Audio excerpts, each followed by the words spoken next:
So during our last session on Indian ethos and business ethics, we were discussing about the contribution of Indian scriptures or Indian teachings in the field of management. Today in this session, we will be discussing contribution of two very old and great Indian scriptures, which every one of us is aware of. What was their contribution in the field of management? How their teachings can be correlated with the management principles that we will be discussing, and those two great scriptures are Ramayana and Mahabharata that we will be discussing in today's session. So we will start with the teachings from major scriptures. First, we will start with Vedas.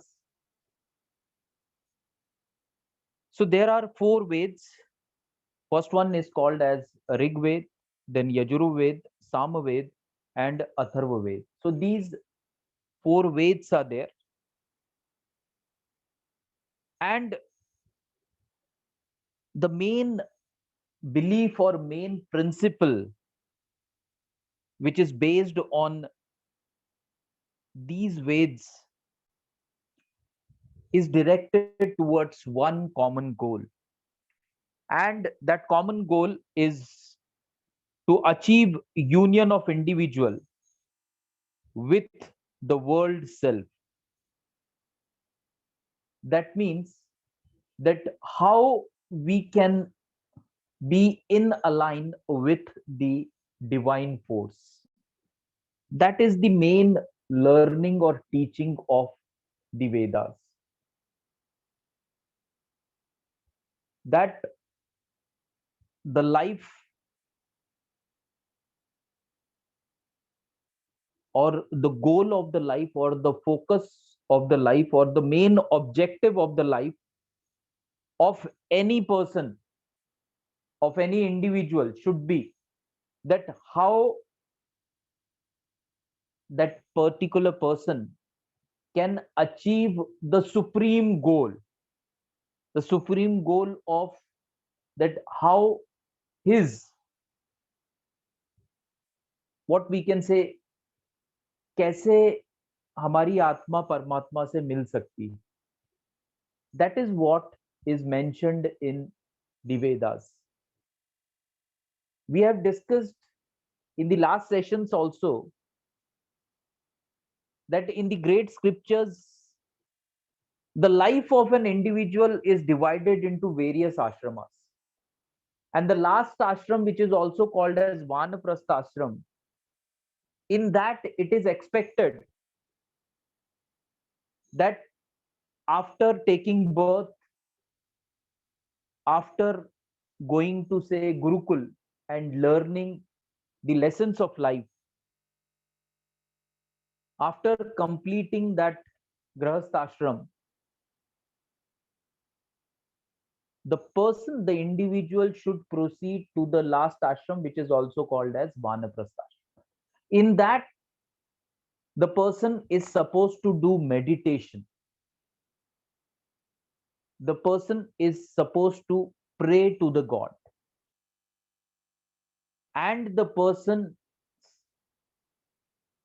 here the main objective of the person is that how he can be in align with the divine force or with the God.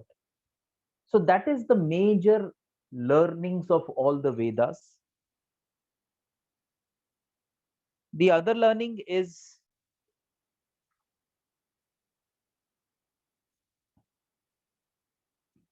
in this pursuit, it seeks to detach from the Maya and the material world and unite with Brahma, that is the God or supreme consciousness.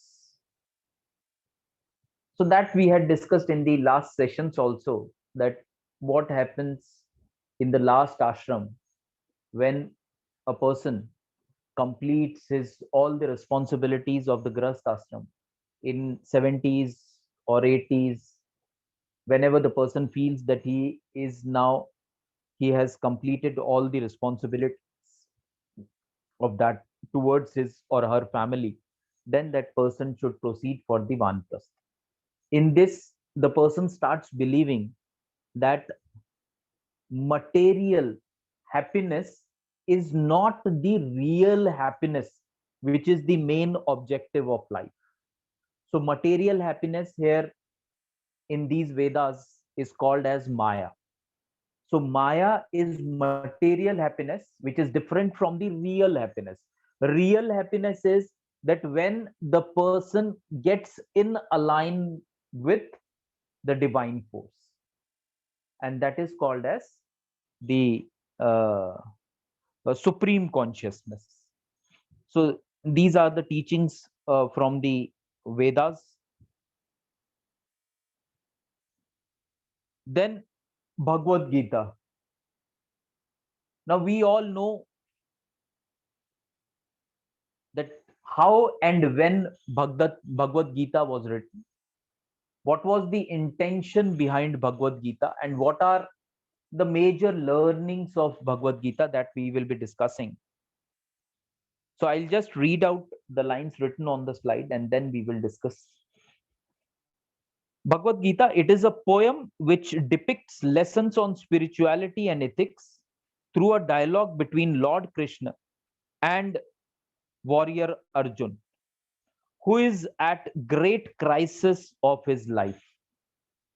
The Karma Yoga, the Samakhya Yoga, Bhakti Yoga, and the notion of three gunas, that is Sattva, Rajas, and Tamas, have very important implications in the context of ethical leadership, decision making, and management, which we discuss subsequently.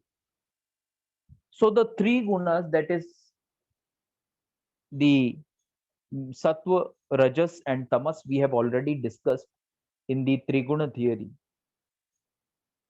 Now here, as it is mentioned here, and we all are aware of, because we all have seen Ramayana and Bhagavad Gita, Mahabharata. In Mahabharata, they have shown that when the war between the Kauravas and Pandavas was to begin, when both the armies were facing each other, before the start of the war, Arjun had some confusion in his mind. And the reason was that when he saw that all his relatives are in front, they are they are part of the other enemy, and he is supposed to fight with them, or he is supposed to kill them. He had some dilemma, he had some confusions, and he requests Lord Krishna that he doesn't want to fight, because in the enemy, in the relatives are there, brothers are there. So how he can kill his own brothers, his own relatives, who are his blood relatives? So he had under that dilemma. So at that time, Lord Krishna,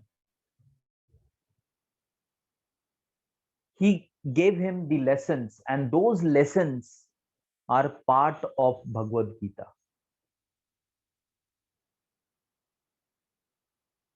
There he explained him the Karma Yoga, Samakhya Yoga, Bhakti Yoga, and the three gunas. We have seen in Mahabharata that how Lord Krishna removed all the misconceptions, removed all the doubts which were there in the minds of Arjun, and then how he started taking part in that particular war, and eventually in the later part, how he won that war. So those are the basic learnings of the Bhagavad Gita, that everyone should first believe in Karma Yoga. Karma Yoga means that when you are working in an organization, if we relate that Karma Yoga in today's, say, scenario, whenever we are working in the organization, we have to see to it that we are sincere towards our work. We are righteous towards our work.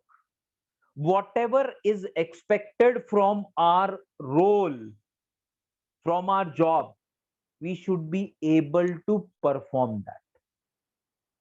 Then it will be called as Karma Yoga. So the main learning was that whatever is expected from you, you should deliver that.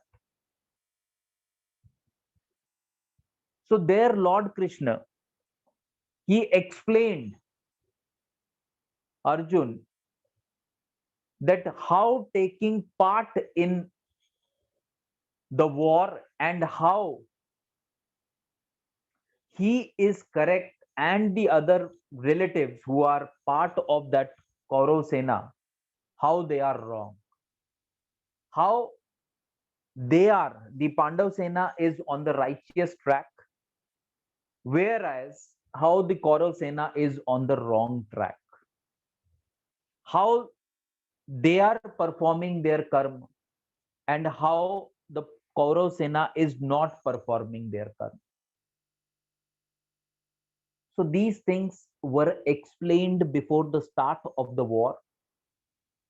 And when all the confusions were cleared, all the doubts in the minds of the Arjun was cleared, then he started taking part in the war. And then we all are aware of what was the result of the war. So that was the main contribution of Bhagavad Gita.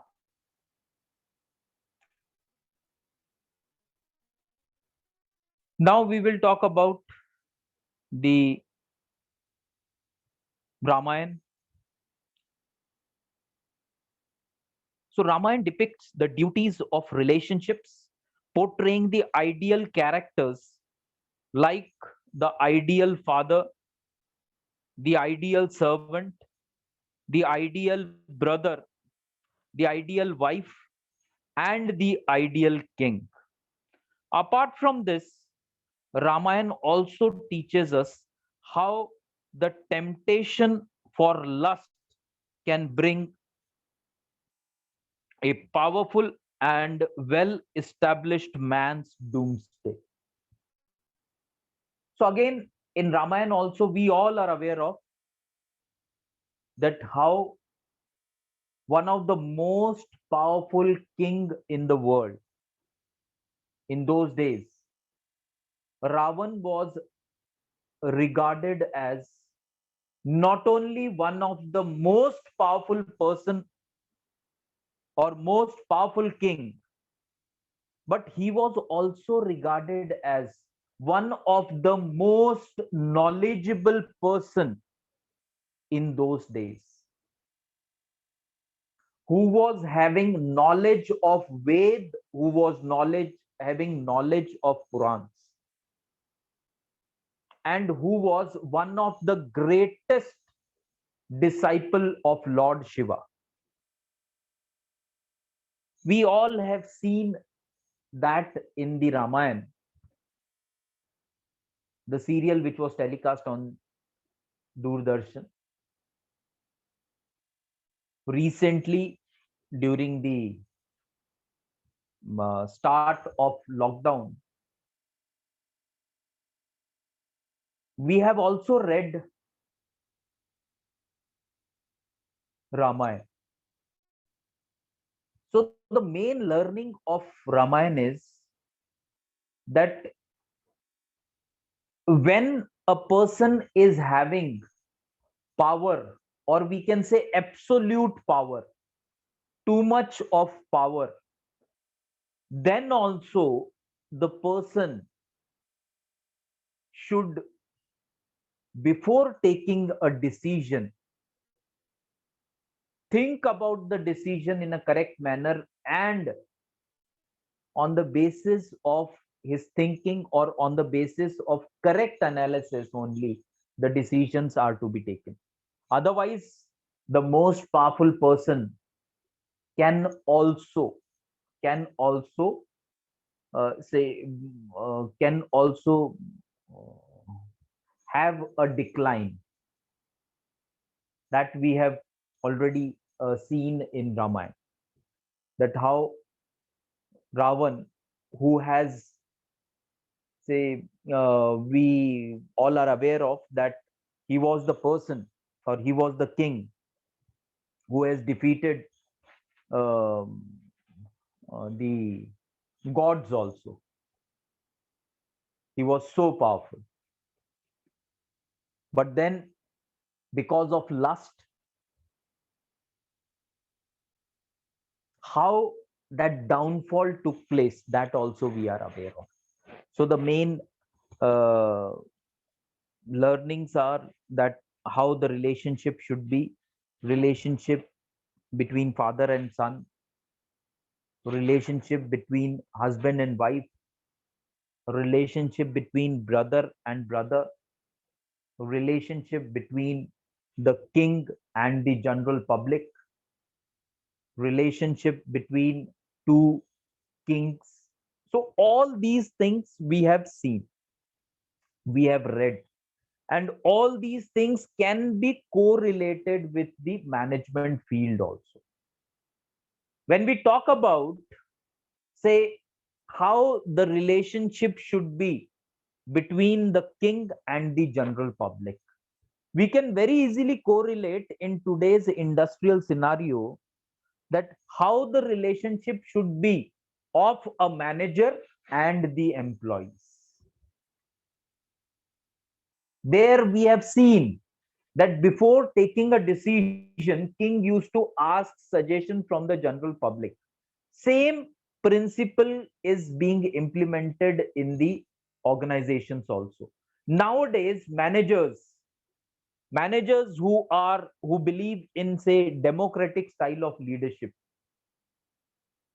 they often ask for suggestions before making a final decision, before taking a final decision, so that we can very easily correlate.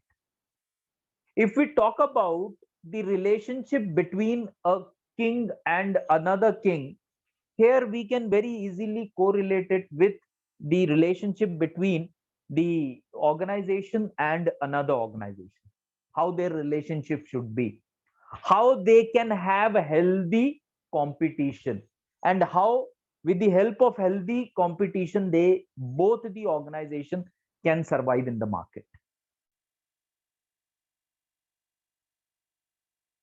So all these teachings which were there thousands of years back, they are very much relevant in today's industries also.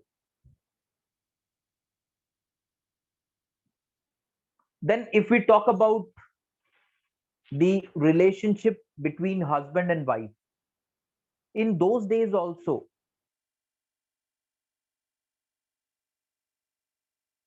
various rights were given to the women also.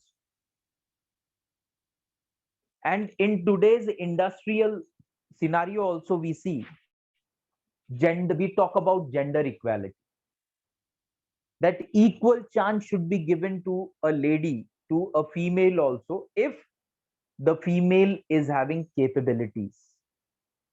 So now we have seen that how industry has accepted this principle of gender equality, that if a male or female is having qualities, skills required for a job, particular job, then they both can be hired for a same job.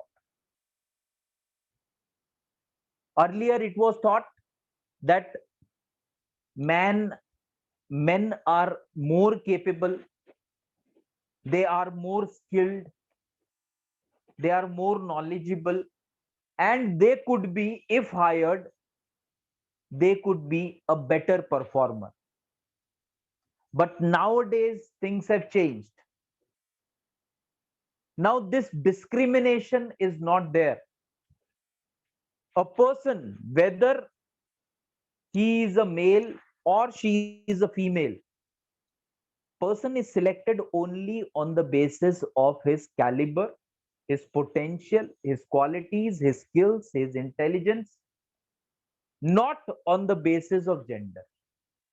Because now everyone is aware of that it is not male or female which makes a difference, but it is the capability of the person, the skill of the person, the intelligence of the person, which makes the difference.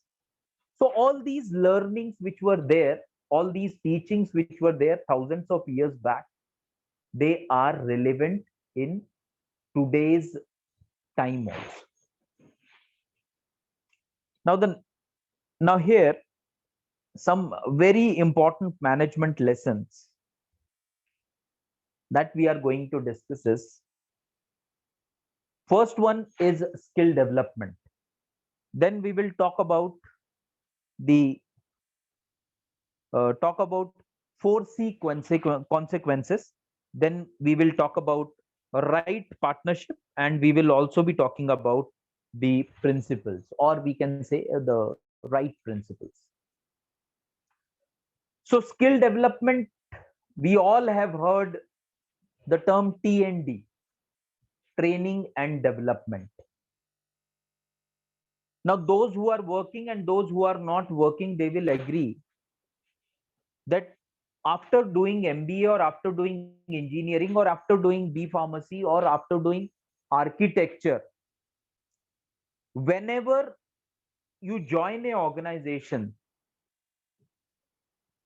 before directly giving to the job or before directly allotting you the responsibilities, every company will give you at least a short training program or T&D program, training and development program, where the rules and regulations of the company, then how you have to perform your job, what are your role and responsibility of the job will be. So all these things are imparted to the new joinee within a period of say 2 days, 3 days, 7 days. It depends upon company to company that what should be the duration of the training program for the new joinees. Now, why this training program is given? Because to sharpen your skills or to provide you the skills which are required for the job. Now, here in this slide, when we are talking about skill development, we all are aware that Lord Ram was the eldest son of Raja Dashrath. Now, Raja Dashrath was again called as the Chakravarti Samrat, or he was a very powerful king. So, king's eldest son was having all the facilities at his palace. But still,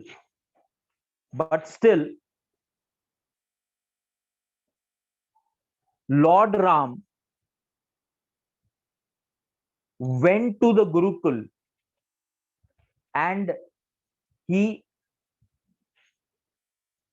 was given, he was taught about various not only the learnings of Vedas or Purans or other scriptures in those days,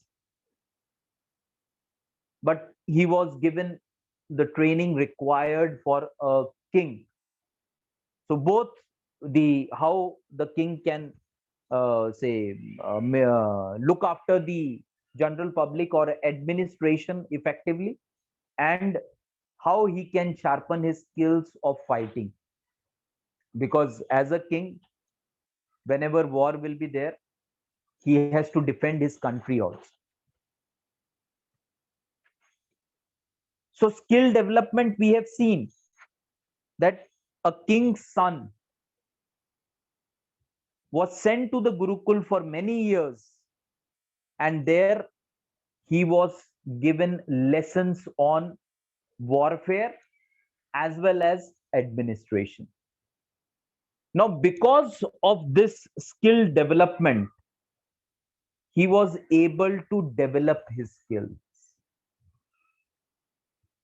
and he was able to implement those skills not only in his war with Ravan, but also after the war,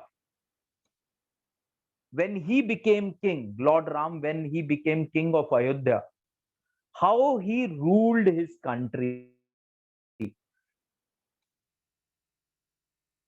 that he was able to do it because of that skill development. Otherwise, just think that as the eldest son of one of the most powerful king in those days, if he would not have gone to Gurukul, and if he would not have sharpened his skills of administration and skills of warfare, what would be the result of that war, or what would have happened later on when he went on to become the king of Ayodhya? So that is why it is said that skill development is very important.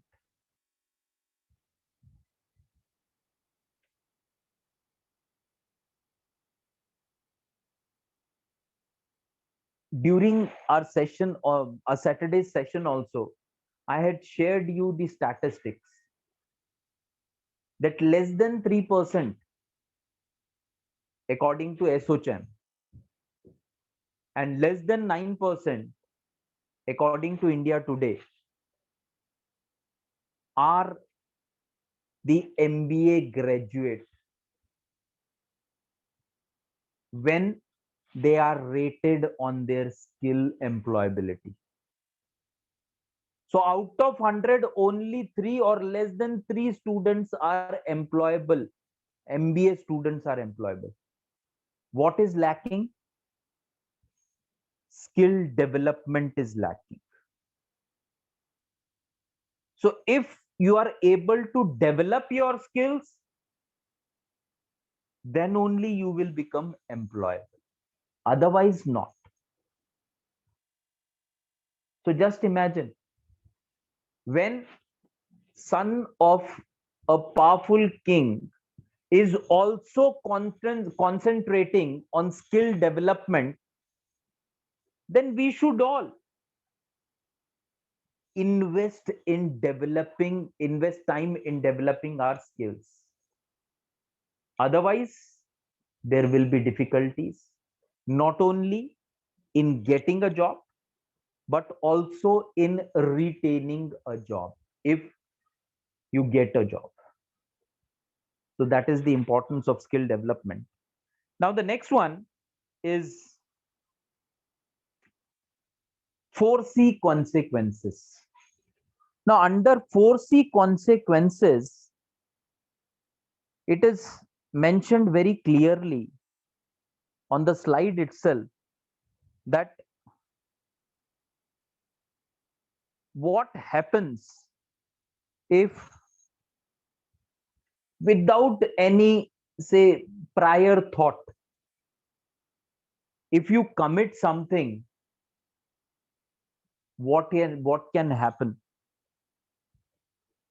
So here it is written, and in the picture itself you can see that when Raja Dashrath gave wishes to Rani Kekai without thinking that it might be the reason of for exile of his son Ram or even his death.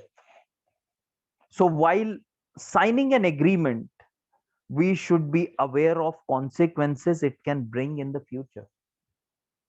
Just think, very powerful line, that foresee consequences. Now, if we all know that Raja Dashrath has given a wish to Rani Kekai that whatever you want, you can ask for. And in those days, when this wish was given, at that time, she said that whenever time will come, she will ask for that wish. And when the time came, she asked for the exile of Lord Ram for 14 years and the throne for his son, her son, Bharat. Now, foresee consequences is before making any commitment, try to think that what will be the consequences of this commitment. That is very essential. That is why it is written here also. It's a management lesson that whenever you are entering into an agreement, read the terms and conditions very carefully. Understand those terms and conditions and later on sign that. And think twice that what will be the consequences of this agreement. Whether this agreement will be beneficial for you or not. Whether the decision which you are taking now is beneficial or not. Whether this decision or policy will make your organization grow or it will start the decline of your organization. So that comes under 4C consequences कि मैं जो भी कदम उठा रहा हूं या उठा रही हूं ऑर्गेनाइजेशन के हित में है, लॉन्ग रन में, शॉर्ट रन में या अहित में है. That is very important, and that is called as 4C consequences. Now the next one is called as right partnership. Now under right partnership, Sugriv has a partnership with Ram, which made him king and gave access to Ram resources needed to search Sita and win the war. How important right partnership is. Just imagine कि अगर सुग्रीव और भगवान राम की अगर जो भी उनके बीच में फ्रेंडशिप हुई, संधि हुई, जो एग्रीमेंट हुआ, agreement we all are aware of कि what was the agreement. Agreement बहुत सिंपल था कि सुग्रीव को उसका राज्य चाहिए था वापस जो उसके भाई के पास था, और इन रिटर्न सुग्रीव ने क्या कमिट किया था कि वो अपनी पूरी सेना के साथ भगवान राम की सहायता करेंगे माता सीता को ढूंढने. Now we all are aware of that how the army of Sugriv helped Lord Ram to find the whereabouts of Sita, and how they helped Lord Ram to win the battle with Ravan. And that is called as right partnership. अब अगर हम लोग सिर्फ सोच के देखते हैं कि कैसे पता चला कि माता सीता रावण की कैद में, तो हमने वो भी पढ़ा भी है और देखा भी है रामायण में कि कैसे जो हनुमान जी हैं वो समुद्र पार करके लंका में जाते हैं और वहां उनको पता चलता है, और कैसे वो वापस समुद्र पार करके भगवान राम के पास वो मैसेज लेकर आते हैं।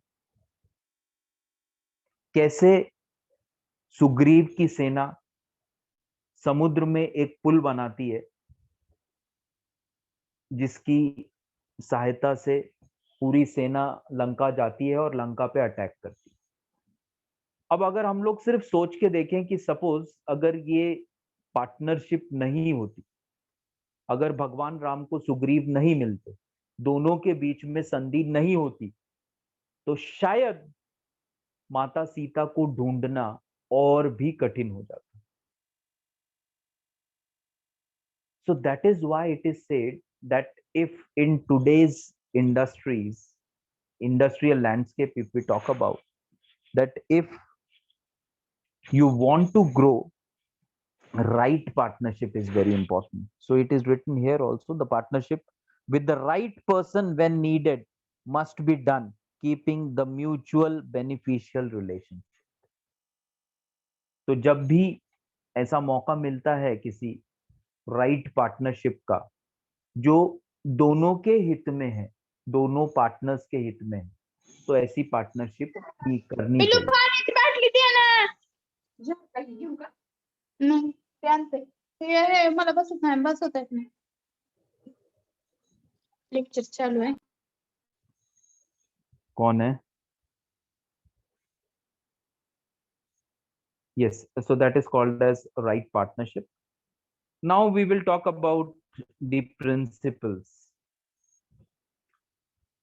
Now in principles also, the example given here is that whenever we are talking about principles,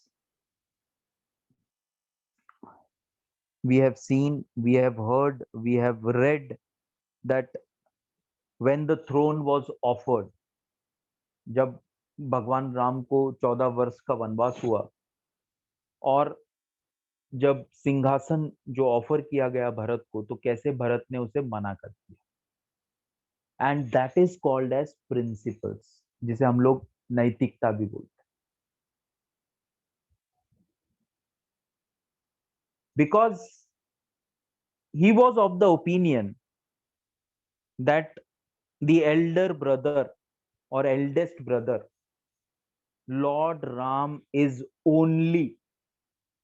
is only the right person for that throne. And when by say by some strategy, wrong strategy, or by, we say normally by hook or crook, when he got the throne, he refused it. Why he refused it? Because he believed in the principles of life. He had a very good morals and values of life, which he has developed in his gurukul. जब चारों भाई शिक्षा ग्रहण कर रहे थे गुरुकुल में, काफी सालों तक उन्होंने शिक्षा ग्रहण की, तो वहां पर उन्हें नैतिकता क्या होती है, जीवन के मूल्य क्या होते हैं, इसके विषय में भी पढ़ाई की उन्होंने। And later on, because of these principles only he refused to take the throne also.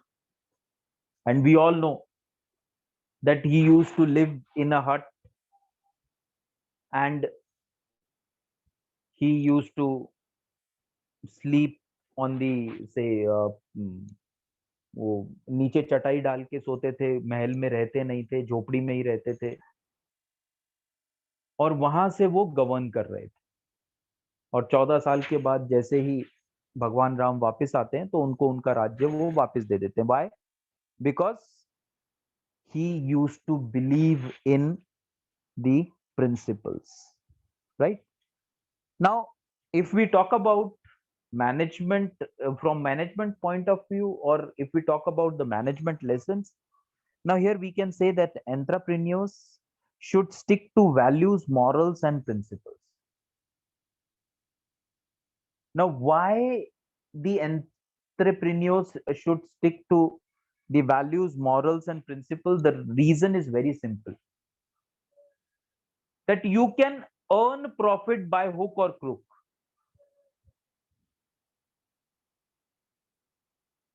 but you cannot earn respect by hook or crook.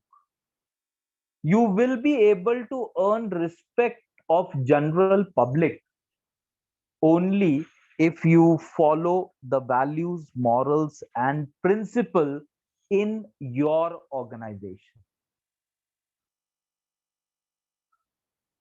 because these things are written everywhere. Honesty is the best policy.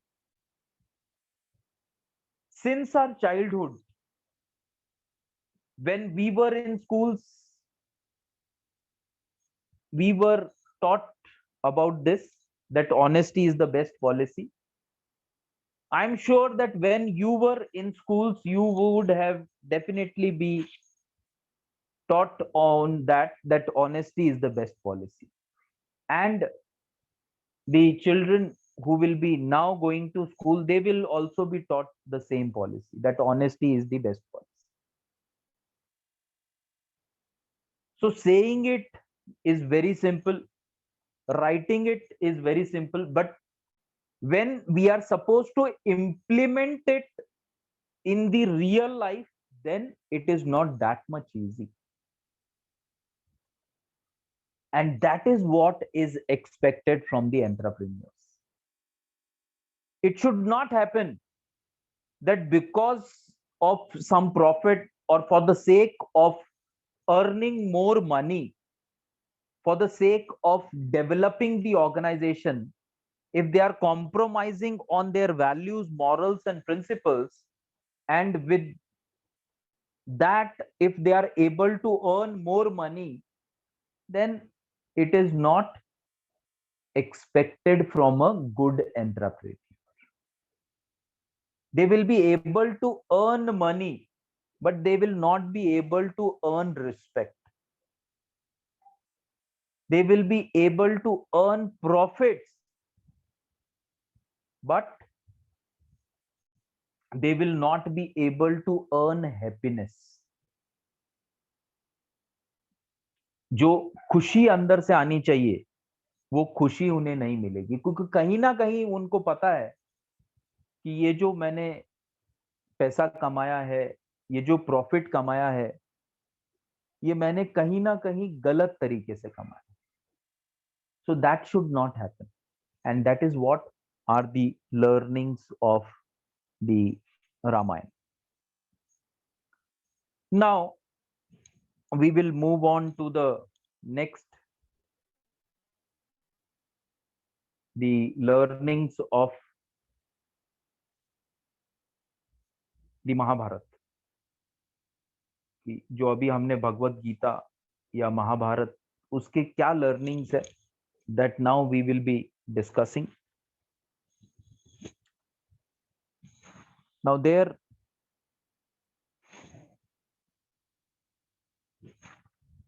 what's the time now?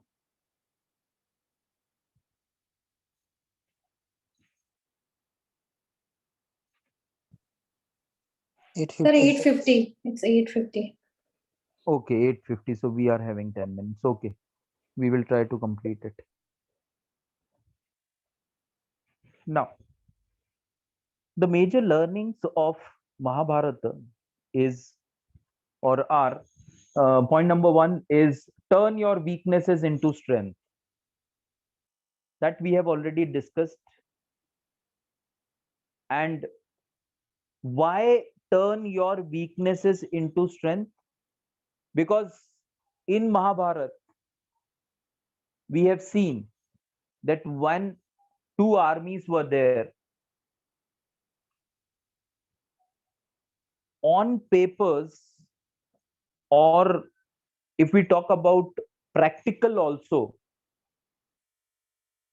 the Kaurav army was more powerful than the Pandav army in terms of their leaders, in terms of the number of the or the strength of the army.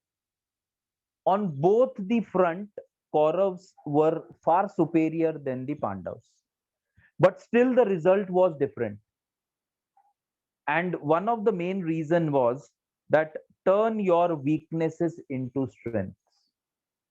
The Pandavas believed in this, and they turned their weaknesses into their strengths.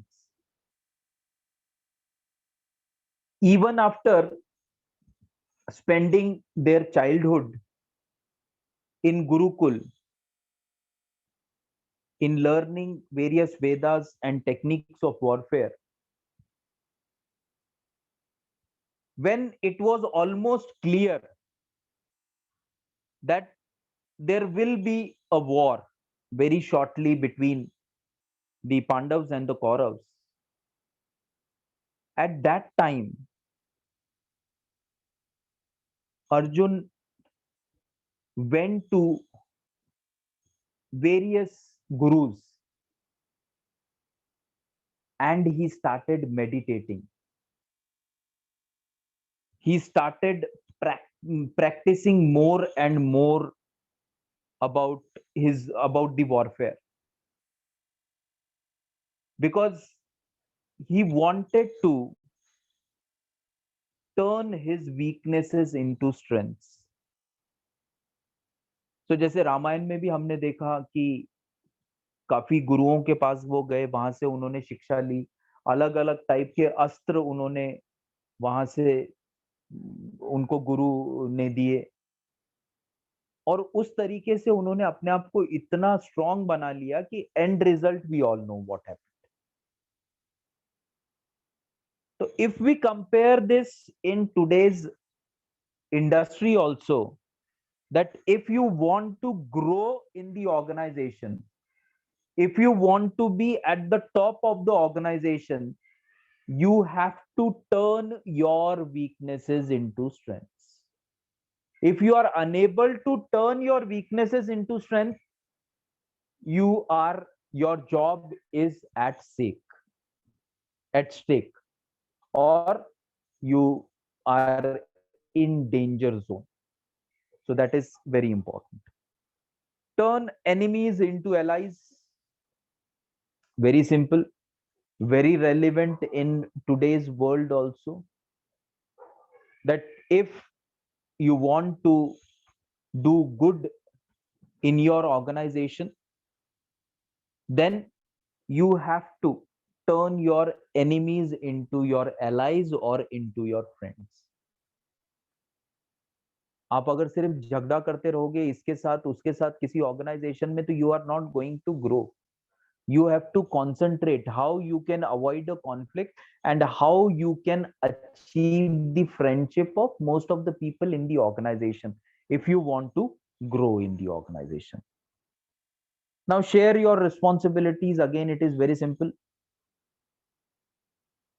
We need to share the responsibilities, because everybody talks about authorities, and very few people, they talk about their responsibilities. So we have to concentrate on our responsibilities also. Next one, team scores over the individual effort. It's a proven concept, a very simple concept. There also we have seen, here also it is the same thing, that teamwork.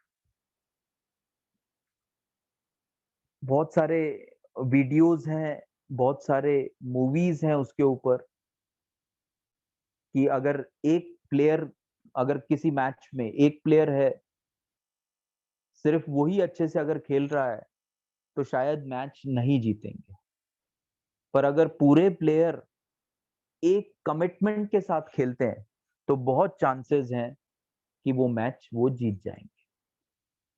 So that is The teamwork scores over the individual effort. The job of the manager is to inculcate teamwork among the employees, because it's a proven concept कि एक अकेला शायद उतना achieve नहीं कर सकता जितना एक टीम अगर एक साथ मिलके करेगी. Next one, right team, right set of individual, right man for the right job. So there also, in spite of less in number, how the Pandavas, they made their strategies more effectively as compared to the Kauravas. And the main reason was that Lord Krishna was with the Pandavas. So we have seen there, we have read there that whenever the strategies were prepared, how crucial role was played by Lord Krishna. कैसे वो लोग ध्यान रखते थे कि कौरव सेना में जो मेन योद्धा है उनकी क्या क्या कमजोरी है, और कैसे हम लोग उस कमजोरी का फायदा उठा के उनको हम लोग मार सकते हैं या जीत सकते हैं. So that we have seen, and that is called as right type of person for the right type of job. Commitment scores over competence. आप बहुत capable हैं, you are very talented, but you are not committed towards your work, then the results may not be very good. But if you are very focused, if you are very committed towards your work, then the results will definitely be better. आप बहुत intelligent हैं, पर अगर आप पढ़ाई नहीं करेंगे, you are very intelligent, your IQ is very good, पर आपको लगता है कि आप इतने होशियार हैं कि पढ़ाई करने की जरूरत नहीं है, तो शायद रिजल्ट अच्छा नहीं आएगा. आपका IQ उतना अच्छा नहीं है, but your commitment is 100%, you are very focused, then the results will definitely be better. Next, and that we have seen that, जैसे हमने पहले भी बोला कि उनके पास बहुत बड़े बड़े महारथी थे, तो कागजों में भी वो बहुत स्ट्रांग थे, प्रैक्टिकली भी Kauravas were more stronger than the Pandavas, but commitment, कहीं ना कहीं कमिटमेंट में कमी पड़ा. इनका कमिटमेंट ज्यादा था, उनका कमिटमेंट कम था. Team interest over individual interest, again it is very simple.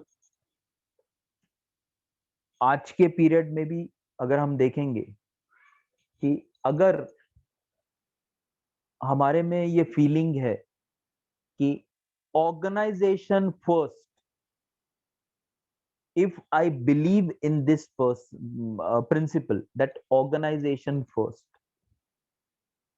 then there are more chances that I will be profitable for the organization, or I will make my organization profitable.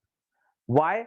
Because I keep my organization ahead of me. मैं अपने से ज्यादा मेरी organisation को अगर अहमियत देता हूं, then there are more chances that I will make my organization more profitable, right? Next one is know your enemy, challenges, exploit its weaknesses, take calculated risks. Then the right managers know the ground reality and empower women. So we will stop here. These 3-4 points, just come prepared. Tomorrow we will discuss, and then we will start with the next part of unit 1, and that is values and beliefs, right? So thank you everyone for